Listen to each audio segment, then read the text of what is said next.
ನಮಸ್ಕಾರ ಎಲ್ಲರಿಗೂ.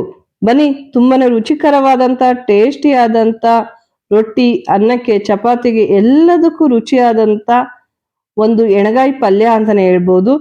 ಅದೇ ಹೊಟ್ಟೆ ಮೆಣಸಿಕಾಯಿ ಎಣಗಾಯಿ ಪಲ್ಯ. ದಪ್ಪ ಮೆಣಸಿಕಾಯಿ ಅಂತಾನೂ ಸಹ ಕರೀತಾರೆ, ಇದನ್ನ ಹೊಟ್ಟೆ ಮೆಣಸಿಕಾಯಿ ಅಂತಾನೂ ಸಹ ಕರೀತಾರೆ. ನಮ್ಮ ದಾವಣಗೆರೆಯ ಸ್ಪೆಷಲ್ ದಪ್ಪ ಮೆಣಸಿಕಾಯಿ ಪಲ್ಯದ ಎಣಗಾಯಿ ಪಲ್ಯ. ಬನ್ನಿ ಇವತ್ತು ಹೇಗ್ ಮಾಡೋದು ಅಂತ ನೋಡೋಣ. ನಾನು ಒಂದು 1/4 kg ನಾನು ಮೆಣಸಿಕಾಯಿನ ತಗೊಂಡಿದ್ದೀನಿ. ಹಾಗೆ ಮಸಾಲೆ ಎಲ್ಲ ರೆಡಿ ಮಾಡಿ ಇಟ್ಕೊಂಡಿದ್ದೀನಿ. ಹುಣಸೆ ಹಣ್ಣು ಸಹ ನೆನೆಸಿ ಇಟ್ಟಿದ್ದೀನಿ. ಒಂದು 2 ಸ್ಪೂನ್ ಅಷ್ಟು ಶೇಂಗಾ, 2 ಸ್ಪೂನ್ ಎಳ್ಳು, 2 ಸ್ಪೂನ್ ಕುಶಿಣಿ ಕಾಳು. ನೋಡಿ, ಬಿಳಿ ಎಳ್ಳಾದ್ರೂ ತಗೋಬಹುದು, ಇಲ್ಲ ಕರಿ ಎಳ್ಳಾದ್ರೂ ತಗೋಬಹುದು. ಹಾಗೆ ಕುಶಿಣಿ ಕಾಳು, sambar powder, home made sambar powder, ರುಚಿಗೆ ತಕ್ಕಷ್ಟು ಉಪ್ಪು, ಬೇಕು ಅಂದ್ರೆ ನೋಡಿ ಹಾಕೊಳ್ಳಿ, 1 ಸ್ಪೂನ್ ಅರಿಶಿಣದ ಪುಡಿ, ಜೀರಿಗೆ, ಕೊತ್ತಂಬರಿ ಕಾಳು ಮತ್ತು ಬೆಳ್ಳುಳ್ಳಿ ಇಷ್ಟನ್ನು ನಾನು ತಗೊಂಡಿದ್ದೀನಿ. ಎಲ್ಲ 1 ಸ್ಪೂನ್ ತಗೊಂಡಿನಿ. ಬೆಳ್ಳುಳ್ಳಿ ಒಂದು 3ರಿಂದ 4. ಒಗ್ಗರಣೆಗೆ ಎಣ್ಣೆ ಮತ್ತು ಸಾಸಿವೆ, ಹಾಗೆ ಸಣ್ಣದಾಗಿ ಹೆಚ್ಚಿಟ್ಕೊಂಡಿರುವಂತ ಈರುಳ್ಳಿ. ಒಗ್ಗರಣೆಗೆ ಸಣ್ಣದಾಗಿ ಹೆಚ್ಚಿಟ್ಟುಕೊಂಡಿರುವಂತ ಈರುಳ್ಳಿ. ನೋಡಿ, ಹೊಟ್ಟೆ ಮೆಣಸಿಕಾಯಿ ಇದೆಯಲ್ಲ, ದಪ್ಪ ಮೆಣಸಿಕಾಯಿ ತುಂಬಾನೇ ಖಾರ ಇರುತ್ತೆ, ಸಪ್ಪೆ ಇರೋದಿಲ್ಲ. ಮಕ್ಕಳು ತಿನ್ನೋದಕ್ಕೆ ತುಂಬಾ ಖಾರ ತಿನ್ನದೇ ಇರೋರಿಗೆ ನಾವೇನ್ ಮಾಡೋದು, ಈರುಳ್ಳಿ ಏನಾದ್ರೂ ಹಾಕೋಬಹುದು. ಈರುಳ್ಳಿ ಆಗಿರ್ಬೋದು, ಆಲೂಗೆಡ್ಡೆ, ಬದನೆಕಾಯಿ, ಹೀರೆಕಾಯಿ ಯಾವ್ದಾದ್ರೂ ಹಾಕೋಬಹುದು. ನಾನು ಸದ್ಯಕ್ಕೆ ಒಂದು 3 ಈರುಳ್ಳಿನ ದಪ್ಪನಾಗಿ ಹೆಚ್ಚಿ ಇಟ್ಕೊಂಡಿದ್ದೀನಿ. ನೆಕ್ಸ್ಟ್ ನಾವು ಹುರ್ಕೊಳ್ಳೋಣ. ಶೇಂಗಾ ಮತ್ತು ಎಳ್ಳು ಮತ್ತು ಕುಶಿಣಿ ಕಾಳು ಮೂರನ್ನು ಸಹ ನಾನು ಹುರಿತಾ ಇದ್ದೀನಿ. ಒಂದು ಬಾಣಲಿಯನ್ನು ಇಟ್ಟು ಬಾಣಲಿ ಕಾದ ಮೇಲೆ ಅದಕ್ಕೆ ನಾನು ಶೇಂಗಾವನ್ನ ಹಾಕ್ತಾ ಇದ್ದೀನಿ. ಶೇಂಗಾವನ್ನ ಇವಾಗ ನಾವು ಹುರ್ಕೊಳ್ಳೋಣ. ಫಸ್ಟು ನೋಡಿ, ಶೇಂಗಾವನ್ನ ಹುರಿತಾ ಇದ್ದೀನಿ. ಶೇಂಗಾ ಒಂದ್ ಸ್ವಲ್ಪ ಹಸಿ ಹಸಿ ಘಮ ಘಮ ಹೋಗೋವರೆಗೂ ಹುರ್ಕೊಳ್ಳೋಣ.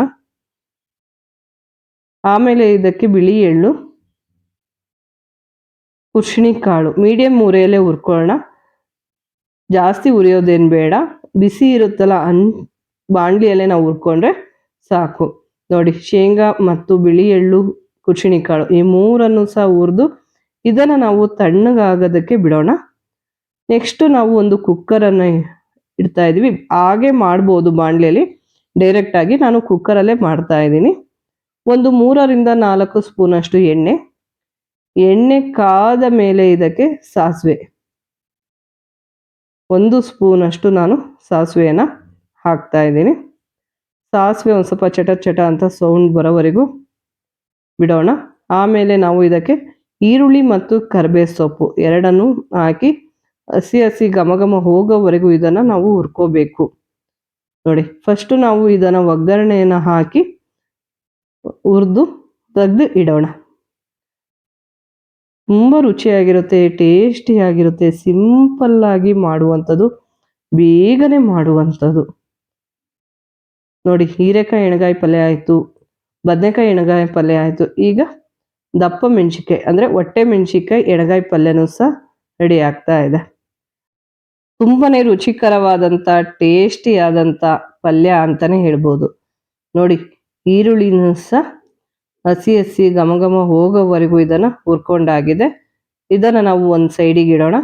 ನೆಕ್ಸ್ಟ್ ನಾವು ಹುರ್ಕೊಂಡಿರೋವಂಥ ಎಳ್ಳು, ಶೇಂಗಾ, ಕುಶಿಣಿ ಕಾಳು ಮತ್ತು ಕಾಯಿ ತುರಿ ಇಲ್ಲ ಕೊಬ್ಬರಿ ತುರಿ ಯಾವುದಾದ್ರೂ ಹಾಕೋಬಹುದು. ಇಷ್ಟನ್ನು ಹಾಕಿ ನಾವು ಫಸ್ಟು ಇದನ್ನ ಪೌಡ್ರನ್ನ ಮಾಡ್ಕೊಳ್ಳೋಣ.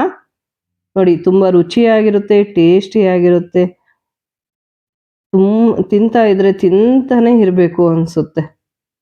ಈಗ ಇದನ್ನ ಫಸ್ಟು ನಾವು ಪೌಡ್ರನ್ನ ಮಾಡಿಕೊಂಡು ಆಮೇಲೆ ಇದಕ್ಕೆ ನಾವು ಜೀರಿಗೆ, ಕೊತ್ತಂಬರಿ ಕಾಳು ಮತ್ತು ಬೆಳ್ಳುಳ್ಳಿ ಇವನ್ನು ಸಹ ಹಾಕಿ ಸ್ವಲ್ಪ ನೀರನ್ನು ಸಹ ನಾವು ಸೇರಿಸಿ ರುಬ್ಕೊಳ್ಳೋಣ. ಸ್ವಲ್ಪ ತಳ್ಳಗಾಗೋವರೆಗೂ ರುಬ್ಕೊಳ್ಳೋಣ. ನೋಡಿ, ಈ ರೀತಿ ಮಾಡಿ ತಿಂದ್ರಂತೂ ಎಷ್ಟು ರುಚಿ ಇರುತ್ತೆ ಗೊತ್ತಾ. ಈಗ ರುಬ್ಬಿರೋದು ಸಹ ರೆಡಿ ಆಗಿದೆ. ಇದನ್ನ ನಾವು ಒಂದು ಪಾತ್ರೆಗೆ ಹಾಕೊಳ್ಳೋಣ. ಇದನ್ನ ಒಂದು ಪಾತ್ರೆಗೆ ಹಾಕಿ ನಾವು ಬೇಕು ಅಂದ್ರೆ ಸ್ವಲ್ಪ ನೀರನ್ನು ಸಹ ನಾವು ಸೇರಿಸ್ಕೊಳ್ಳೋಣ. ಹೇಗಿದ್ರೂ ತಳ್ಳಗಾಗ್ಲೇಬೇಕು, ಹಾಗಾಗಿ ನಾವು ಇದಕ್ಕೆ ಸ್ವಲ್ಪ ನೀರನ್ನು ಸಹ ಹಾಕ್ತಾ ಇದ್ದೀವಿ. ಹುಣಸೆ ಹಣ್ಣಿನ ರಸ, ಹುಣಸೆ ಹಣ್ಣ ನೆನೆಸಿಟ್ಟಿದ್ವಿ, ಅದರ ರಸವನ್ನು ಸಹ ನಾವು ಹಾಕೊಳ್ಳೋಣ. ನೋಡಿ ಹಾಕೊಳ್ಳಿ, ಎಷ್ಟು ಬೇಕೋ ಅಷ್ಟು ಹಾಕೊಳ್ಳೋಣ. ಅರಿಶಿನ ಪುಡಿ, ರುಚಿಗೆ ತಕ್ಕಷ್ಟು ಉಪ್ಪು, ಸಾಂಬಾರ್ ಪುಡಿ ಇಷ್ಟನ್ನು ನಾವು ಹಾಕಿ ಇವಾಗ ಇದನ್ನ ಮಿಕ್ಸ್ ಮಾಡ್ಕೊಳ್ಳೋಣ. ಪೂರ್ತಿಯಾಗಿ ಇದನ್ನ ಮಿಕ್ಸ್ ಮಾಡ್ಕೊಳ್ಳೋಣ. ಇದಕ್ಕೆ ನಾವು ಖಾರದ ಪುಡಿ ಆಗ್ಲಿ ಮೆಣಸಿಕಾಯಿ ಆಗ್ಲಿ ಹಾಕೋದಿಲ್ಲ, ಯಾಕೆಂದ್ರೆ ದಪ್ಪ ಮೆಣಸಿಕಾಯಿ ಹೊಟ್ಟೆ ಮೆಣಸಿಕಾಯಿ ಆಗಿರೋದ್ರಿಂದ ಇದು ತುಂಬಾನೇ ಖಾರ ಇರುತ್ತೆ. ಹಾಗಾಗಿ ಇದಕ್ಕೆ ನಾವು ಖಾರದ ಪುಡಿನ ಹಾಕಿಲ್ಲ. ನೋಡಿ, ನಾವು ದಪ್ಪ ಮೆಣಸಿಕಾಯಿನ ತಗೊಂಡಿದ್ದೀವಿ. ಇದನ್ನ 4 ಭಾಗಗಳನ್ನಾಗಿ ಮಾಡ್ಕೊಳ್ಳೋಣ. ನೋಡಿ, ಈ ರೀತಿ 4 ಭಾಗಗಳನ್ನಾಗಿ ಮಾಡ್ಕೊಂಡಿದೀವಿ. ನೋಡಿ, ಇದ್ರಾಗ ಇರುವಂತ ಬೀಜವನ್ನ ನಾವು ತೆಗಿಬಹುದು, ಇಲ್ಲ ಹಾಗೇನೆ ಬಿಡ್ಬೋದು. ಬೇಕು ಅಂದ್ರೆ ಬೀಜವನ್ನ ನಾವು ತೆಗಿಬಹುದು. ಎಲ್ಲವನ್ನೂ ಸಹ ನಾವು ಇದೇ ರೀತಿಯಲ್ಲಿ 4 ಭಾಗಗಳನ್ನಾಗಿ ಮಾಡಿ ಇಡ್ತಾ ಇದೀವಿ. ತುಂಬಾನೇ ರುಚಿಯಾಗಿರುತ್ತೆ, ಅಷ್ಟೇ ಟೇಸ್ಟಿಯನ್ನು ಹೊಂದಿರುತ್ತೆ. ರೊಟ್ಟಿ, ಅನ್ನಕ್ಕೆ, ಚಪಾತಿಗೆ ಎಲ್ಲದಕ್ಕೂ ತುಂಬಾನೇ ರುಚಿಯಾಗಿರುತ್ತೆ.